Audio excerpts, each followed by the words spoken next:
Hello everyone, स्वागत है आपका हमारे यूट्यूब चैनल में। आज की वीडियो में हम डिस्कस करेंगे लाइसेंस टॉपिक। ओके, यानी फ्रैंकिंग मशीन का जो लाइसेंस है वह कितने टाइप का होता है, आज हम ये याद करेंगे।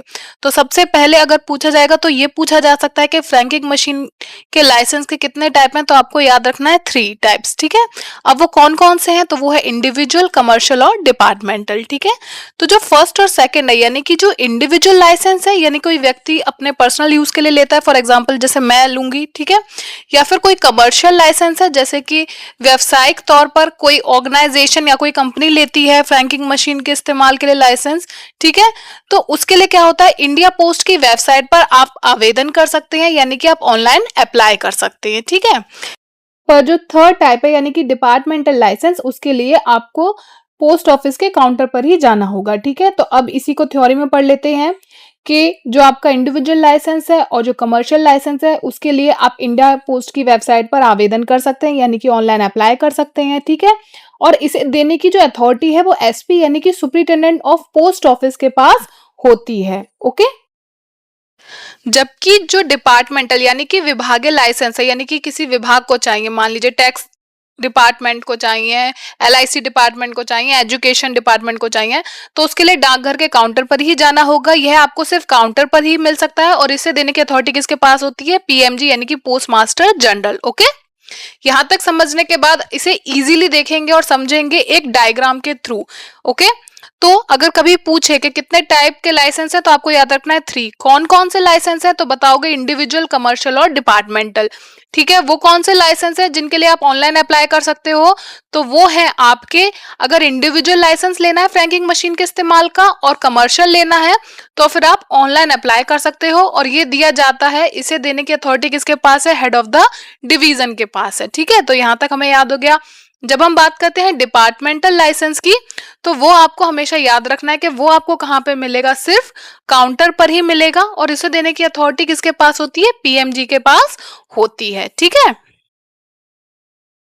नेक्स्ट पॉइंट हम समझेंगे कि फ्रैंकिंग मशीन का जो लाइसेंस है उसकी वैलिडिटी यानी कि उसकी वैधता की अवधि कितनी होती है, तो वो होती है 5 इयर्स यानी कि 5 साल। ठीक है, और उसे देने की अथॉरिटी किसकी होती है, तो वो होती है डीजी सर के पास होती है। ठीक है, अब नेक्स्ट जो बात आपको याद रखनी है वो है कि फ्रैंकिंग मशीन के लाइसेंस की जो फीस है वो है 375 रुपीज। ओके, तो आपको याद रखना है लाइसेंस की फीस कितनी है, 375 रुपीज। और अगर आपको लाइसेंस रिन्यू कराना है तो उसकी भी फीस कितनी है, रिन्यू कराने की भी फीस कितनी है, 375 रुपीज। ओके, लेकिन इसके लिए आपको क्या करना होगा, लाइसेंस की वैलिडिटी यानी कि अवधि के खत्म होने से पहले ही उसे रिन्यू करना होगा। अगर आप ऐसा करते हैं तब तो आपको 375 रुपीज ही देने होंगे, पर अगर आप लाइसेंस की वैलिडिटी खत्म होने के बाद रिन्यू करते हैं तो आपको रिन्यू करने की फीस कितनी देनी होगी, 475 रुपीज, यानी कि आपको 100 रुपीज ज्यादा देने पड़े। वो एक्चुअली में क्या है, वो पेनल्टी है, क्योंकि आपने वैलिडिटी खत्म होने के बाद रिन्यू कराया है। ठीक है, पहले नहीं कराया, इसलिए 100 रुपए आपको ज्यादा देने पड़े। ओके, तो हम यहां तक समझ चुके हैं। नेक्स्ट बात करेंगे, जो फ्रैंक आर्टिकल होता है वह सिर्फ पोस्ट ऑफिस की विंडो पर ही एक्सेप्ट किया जा सकता है। तो ये बात आपको हमेशा याद रखनी है कि इसे आप लेटर बॉक्स में नहीं डाल सकते हैं, वरना इसे अनपेड माना जाएगा, यानी कि माना जाएगा कि आपने इसका भुगतान नहीं किया है। इस पर टैक्स लगाया जा सकता है जिसकी कीमत आपको ही चुकानी पड़ेगी, इसलिए हमेशा इसे कहाँ देना है, पोस्ट ऑफिस की विंडो पर दिया जाएगा, वहीं पर इसे स्वीकार किया जाता है। ठीक है, नेक्स्ट बात करेंगे प्राइस ऑफ फ्रैंकिंग मशीन। क्या फ्रैंकिंग मशीन के प्राइस की कोई लिमिट होती है कि कितने का रिचार्ज आप उसमें करा सकते हो, है? तो नहीं, ऐसी कोई भी लिमिट नहीं होती है, आप जितना चाहे उसमें रिचार्ज करा सकते हो। ओके, नेक्स्ट बात करेंगे सेंडर की, यानी कि जो फ्रैंक आर्टिकल को भेजता है, ठीक है, उस व्यक्ति की बात करेंगे। तो सेंडर के पास हमेशा 2 चीज होनी चाहिए, जब वो फ्रैंक आर्टिकल को लेके आता है विंडो पर देने के लिए, तो वो 2 चीज साथ में लाएगा। एक तो लाएगा स्टेटमेंट ऑफ मेलिंग यानी कि SOM, और दूसरा लाएगा विंडो टिकट। ठीक है, तो कई बार होता है कि आपसे SOM की फुल फॉर्म पूछ सकते हैं, तो वो क्या है, उसकी फुल फॉर्म है स्टेटमेंट ऑफ मेलिंग। ओके, तो आपको ये अच्छे से याद रखनी है। अब हम नेक्स्ट बात करेंगे कि क्या कोई कमीशन या रिबेट मिलता है। हाँ, 3% का रिबेट या कमीशन मिलता है अगर आप मशीन को 5,000 से ज्यादा का रिचार्ज करवाएं तो। ठीक है, यानी कि रिबेट यानी कि थोड़ा डिस्काउंट आपको मिलता है जब आप ज्यादा अमाउंट का रिचार्ज कराते हो मशीन में, यानी कि 5,000 से ज्यादा का रिचार्ज कराओगे तो आपको रिबेट मिलेगा। ओके, अब रिबेट होता क्या है ये समझेंगे आसान शब्दों में।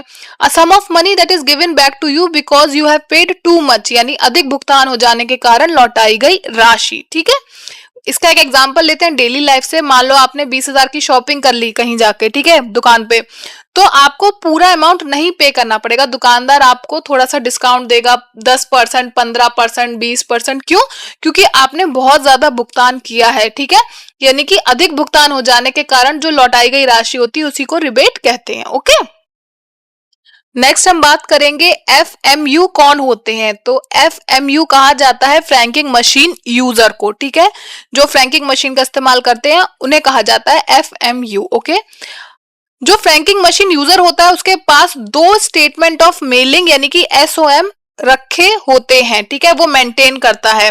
क्यों मेंटेन करता है अब ये समझते हैं नीचे की लाइनों में। एक वो मेंटेन करता है कस्टमर रिकॉर्ड बुक के लिए और दूसरा मेंटेन करता है काउंटर के लिए। यानी कि एक तो कस्टमर रिकॉर्ड बुक के लिए कि कब किस कस्टमर के लिए उसने कितना फ्रैंकिंग मशीन को यूज किया है, कितने आर्टिकल फ्रैंक किए हैं। ठीक है, और एक काउंटर के लिए यानी कि काउंटर पर जो हिसाब किताब वो करता है जब वो फ्रैंक्ड आर्टिकल लेके आता है उसके लिए वो मेंटेन करता है स्टेटमेंट ऑफ मेलिंग। दो स्टेटमेंट ऑफ मेलिंग मेंटेन करता है। ठीक है, अच्छा, अगर रिचार्ज कराना होगा फ्रैंकिंग मशीन का तो वो कैसे होगा?